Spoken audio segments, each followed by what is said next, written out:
శ్రీమాత్రే నమ. జయ గురు దత్తాత్రేయ నమ. ఈ వీడియోలో మనం జూలై 1 నుంచి డిసెంబర్ 30 మధ్యలో జరిగే అర్ధ సంవత్సర ఫలితాలు తెలుసుకునే ప్రయత్నం చేద్దాం. సాధారణంగా మన ఆంగ్ల సంవత్సరాది ప్రకారం 2025 సంవత్సరంలో సుమారుగా మనం 6 నెలలు కంప్లీట్ చేసుకోవడం జరిగింది. సరే, ఈ మొదటి 6 నెలల్లో కొద్దిమందికి బాగున్నప్పటికీ మరికొద్దిమందికి ఇబ్బందులు. అంటే ముఖ్యంగా ఈ 6 నెలల్లో మొదటి 6 నెలల్లోనే మనకి శని భగవానుడు మారడం జరిగింది. అలాగే గురుగ్రహం కూడా మారడం జరిగింది. అలాగే రాహు కేతువు కూడా ఈ మొదటి 6 నెలల్లో మారడం వల్ల కొంతమందికి అనుకూలంగాను మరికొంతమందికి ప్రతికూలంగాను రావడం జరిగింది. అయితే ఈ ద్వితీయార్థంలో అంటే సెకండ్ హాఫ్ జూలై నుంచి డిసెంబర్ మధ్యలో మేజర్ గ్రహాలైనటువంటి శని, గురువు, రాహువు, కేతువు పెద్దగా వీటి మీద మార్పులే ఉండే అవకాశం లేదు. యాస్టీజ్గా ఈ గ్రహాలన్నీ కూడా అదే పొజిషన్లో డిసెంబర్ 31 వరకు ఉండడం జరుగుతూ ఉంటుంది. అయితే ముఖ్యమైనటువంటి గ్రహాలు శని భగవానుడు, గురుగ్రహం వక్రగమనం పొందడం జరుగుతుంది.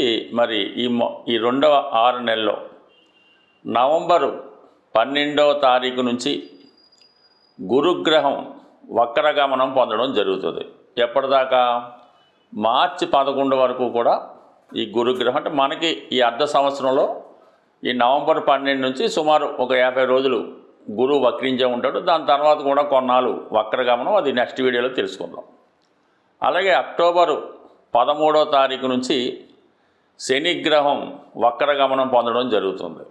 జనవరి 20 వరకు అంటే ఇంచుమించుగా ఈ అక్టోబర్ 13, నవంబరు, డిసెంబర్ మొత్తం శనిగ్రహం మనకి మీనరాశి అందే వక్రగమనం పొందడం జరుగుతుంది. అంటే ఈ వక్రగమనం పొందడం వల్ల కొంతమందికి అనుకూలంగాను మరికొంతమందికి ప్రతికూలంగాను మారడం జరుగుతుంటుంది. అంటే వక్రించిన గ్రహం ఏం చేస్తుందంటే తను ఉన్న స్థానం నుంచి 12వ స్థానాన్ని కూడా వీక్షించడం, అంటే అక్కడ ఫలితం కూడా ఇవ్వడం జరుగుతుంది.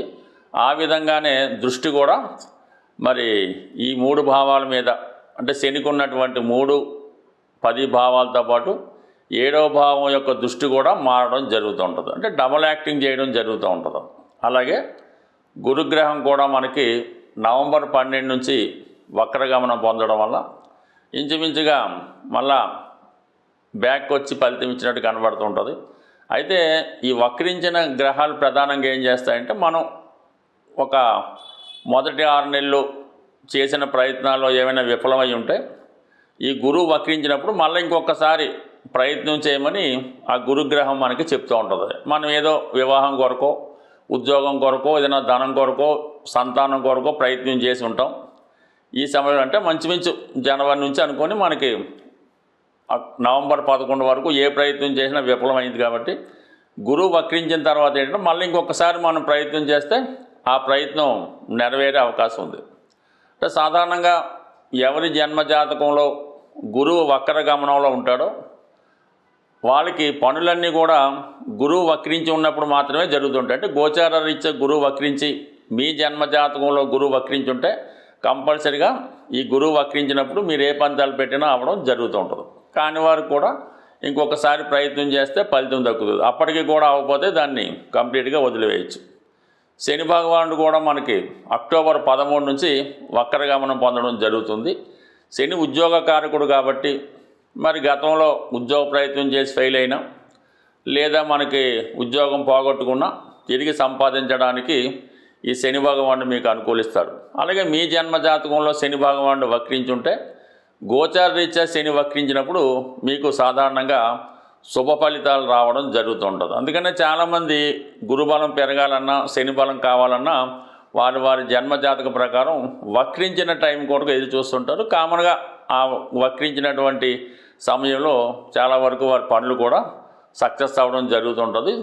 ఇది కొంత అనుభవం బట్టి అది ఉంటుంది. కాబట్టి మనం ఉపయోగించుకున్న దాన్ని బట్టి ఆ ఫలితం ఉంటుంది. కాబట్టి కొన్ని ముఖ్యమైన ఫలితాలు రేపు 6 నెలల్లో ఏ ఏ రాశికి ఏ విధంగా జరుగుతుంది అన్న విషయాన్ని తెలుసుకునే ప్రయత్నం చేద్దాం ఈ వీడియోలో. మకర రాశి వారికి జూలై 1 నుంచి డిసెంబర్ 31 మధ్యలో మేజర్గా రాబోయే 6 నెలల్లో జరగబోయే ఫలితాలు తెలుసుకుంటే, ముఖ్యంగా ఈ రాశి వారికి శని ఇప్పుడు చాలా క్లియర్గా ఏలినాటి శని పూర్తయిపోయి మళ్ళా జీవితం ముందడుగు వేస్తూ అభివృద్ధి వైపు ప్రయాణం చేయడం జరుగుతుంది.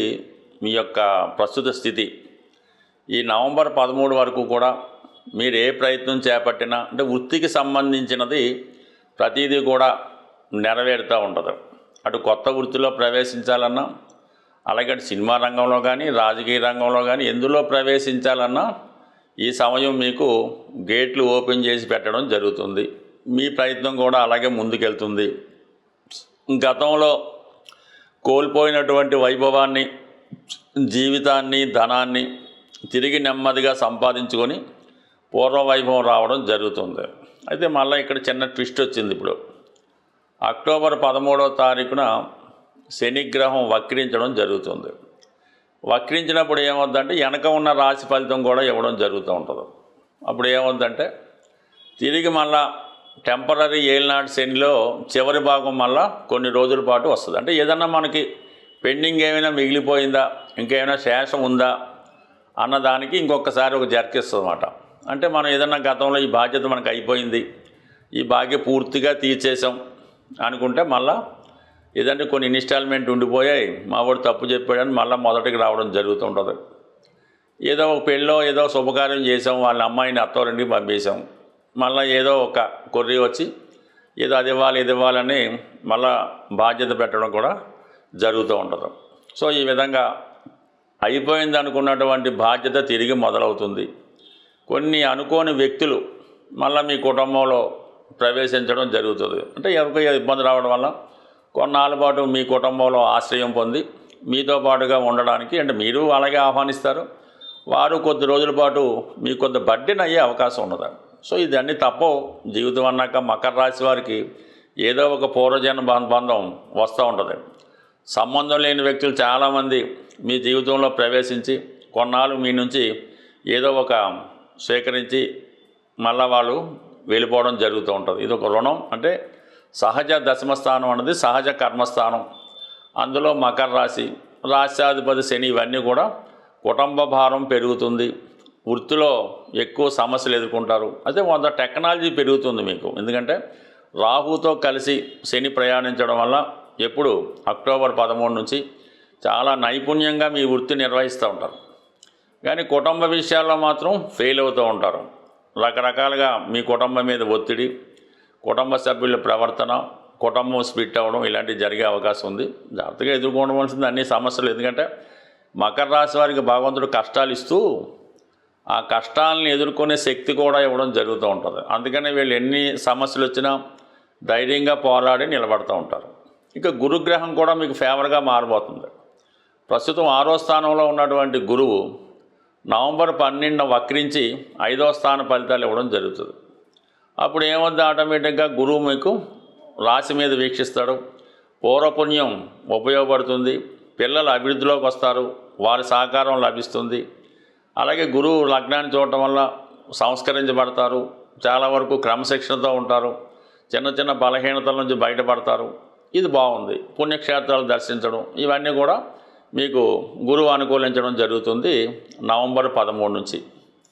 అప్పటి వరకు 6వ స్థానంలో ఉండడం, అంటే 2, 6, 10 యాక్టివేట్ చేయడం వల్ల వృత్తిలో చాలా కష్టపడతారు. అంటే ఎప్పుడూ కూడా గురువు వృత్తిలో నెంబర్ 1 చేయలేడు, శని భగవానుడు కూడా నెంబర్ 1 చేయలేడు.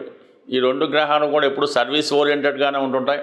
ఎందుకంటే సహజ దశమ స్థానం అనేటువంటి మకరంలో ఈ గురువు నీచ పొందుతూ ఉంటాడు. అందుకని గురువు ఎప్పుడూ ఒకరిని పైకి తీసుకురావడానికే ప్రయత్నం చేస్తూ ఉంటాడు. కాబట్టి ఈ సమయంలో మీకు ఏదో విధంగా హెల్ప్ చేస్తూ ఉంటాడు. గట్టిగాని వ్యక్తిగతంగా మీరు ఇతరులకి లాభిస్తూ ఉంటాయి. ఈ విధంగా ఈ 2 గ్రహాలు మీ మీద ఎక్కువ ప్రభావం చూపడం జరుగుతుంది.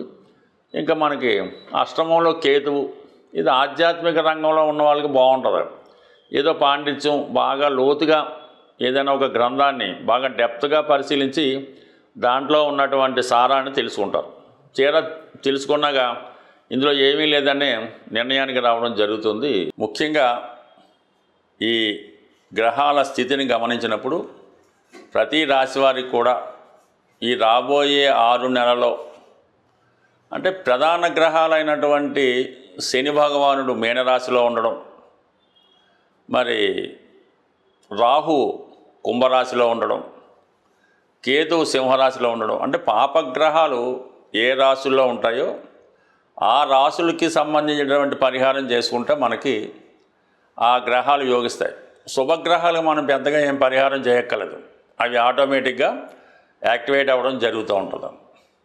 శుభగ్రహాలు ఇచ్చే ఫలితాన్ని పాపగ్రహాలు అడ్డుకుంటాయి కాబట్టి మనం ఈ పాపగ్రహాలకి పరిహారం చేయవలసి ఉంటుంది.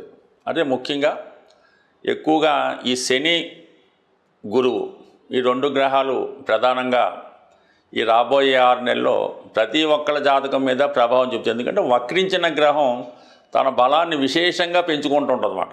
ఆ కారణం వల్ల సహజ భాగ్య రాజ్యాధిపతులైనటువంటి ఈ 2 గ్రహాలు అంటే మనకి ఒక లక్ష్మీనారాయణ యోగం ఏర్పడినట్టు ఈ 2 గ్రహాలు మనకి ప్రభావం చూపుతూ ఉంటాయి.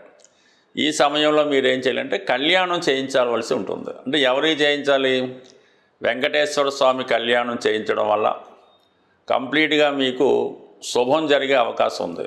సో ఏదైనా ఈ రాబోయే మనకి ఈ 6 నెలల్లో మరి కార్తీక మాసంలో కానీ శ్రావణ మాసంలో కానీ మీరు ఏదైనా దేవస్థానంలో సామూహికంగా వెంకటేశ్వర స్వామి కళ్యాణంలో పాల్గొంటే చాలా మంచి ఫలితం రావడం జరుగుతూ ఉంటుంది. అన్ని గ్రహాలకి ఆదిదైవంగా ఉన్నటువంటి పరమేశ్వరుడు శివుడు. వీలున్నవాళ్ళు ఏదైనా ఒక పంచారామాలు కానీ ఇటువంటి శివుని యొక్క ముఖ్యమైన క్షేత్రాలు ఒక్కసారి దర్శించడం మంచిది. అంటే ఏ ప్రాంతంలో ఉన్నవాళ్ళు ఆ ప్రాంతంలో ఉన్నటువంటి దేవాలయంలో చేయడం వల్లే ఎక్కువ ఫలితం రావడం జరుగుతూ ఉంటుంది.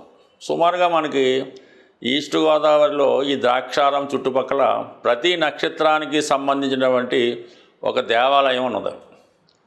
ప్రతి నక్షత్రానికి ఒక దేవాలయం ఆ చుట్టుపక్కల ఊళ్ళో ఉండడం జరుగుతుంటుంది. ఆ విషయాన్ని మనకి ద్రాక్షారామం దేవాలయంలో డిస్ప్లే చేయడం కూడా జరుగుతూ ఉంటుంది. ఏ నక్షత్రం వారు ఆ నక్షత్ర దేవాలయాన్ని సందర్శించడం వల్ల వారి యొక్క దోషం కూడా పరిహారం అవుతుంటుంది. అవకాశం ఉన్నవాళ్ళు ఒక్కసారి మీరు ప్రయత్నం చేయండి. లేదు జన్మాంతరంగా మనం బాగుండాలి, మన వంశం బాగుండాలంటే ఆ 27 నక్షత్రాలకి సంబంధించినటువంటి 27 దేవాలయాలు కూడా ఒకసారి మీరు ఒక నెలలోనో సంవత్సరంలోనో దర్శించడం వల్ల చాలా మంచి ఫలితం రావడం జరుగుతూ ఉంటుంది. సో ఇది మనం కష్టపడి సాధించబడిన ఫలితాలు. సూక్ష్మంలో మోక్షం రావాలి, చిన్న ప్రయత్నంతో విఘ్నేశ్వరులాగా మొత్తం ఫలితం రావాలనుకుంటే గోసేవను మించింది లేదు. మరి ఏదైనా గోసేవ అంటే ఆవుకి 2 అరటిపళ్ళు ఒక బెల్లం ముక్క పెట్టడం అయితే కాదు. కంప్లీట్గా మీకు ఓపిక ఉంటే ఏదో ఒక రోజు ఆ గోశాలని శుభ్రంగా తుడిసి అక్కడ ఉన్నటువంటి ఈ ఆవు పేడ ఇవన్నీ కూడా శుభ్రం చేసి ఆవుకి మంచి వాతావరణం వచ్చేలా పెట్టడం, తర్వాత ఆవుకి శుభ్రంగా స్నానం చేయించి తర్వాత ఆవుకి తగు విధంగా సేవ చేసి పసుపు కుంకాలు అలంకరించడం వల్ల కనీసం ఒక దానికన్నా చేసుకుంటూ ఈ సేవ కన్నా మీరు ఆ గోశాలను శుభ్రం చేయడం వల్ల వచ్చే సేవ చాలా అఖండం. మీరు చాలా ఆర్థిక ఇబ్బందుల్లో ఉన్నారు, అసలు ఏ దారి లేదు అనుకున్న వాళ్ళు ఒకసారి పవిత్రంగా నిర్వహిస్తున్నటువంటి గోశాల సందర్శించి అక్కడ ఒకసారి ఒక రోజంతా సేవ చేసి శుభ్రం చేయండి. 100% మర్నాడు నుంచి మీ ఆర్థిక పరిస్థితి ఏ విధంగా మార్పు వస్తుందో చూడండి. ఇది కంప్లీట్గా నేను ఛాలెంజ్ చేసి చెప్తున్నాను. ప్రయత్నం చేసి చూడండి, సక్సెస్ మాత్రం చాలా గొప్పగా ఉంటుంది. స్వస్తి.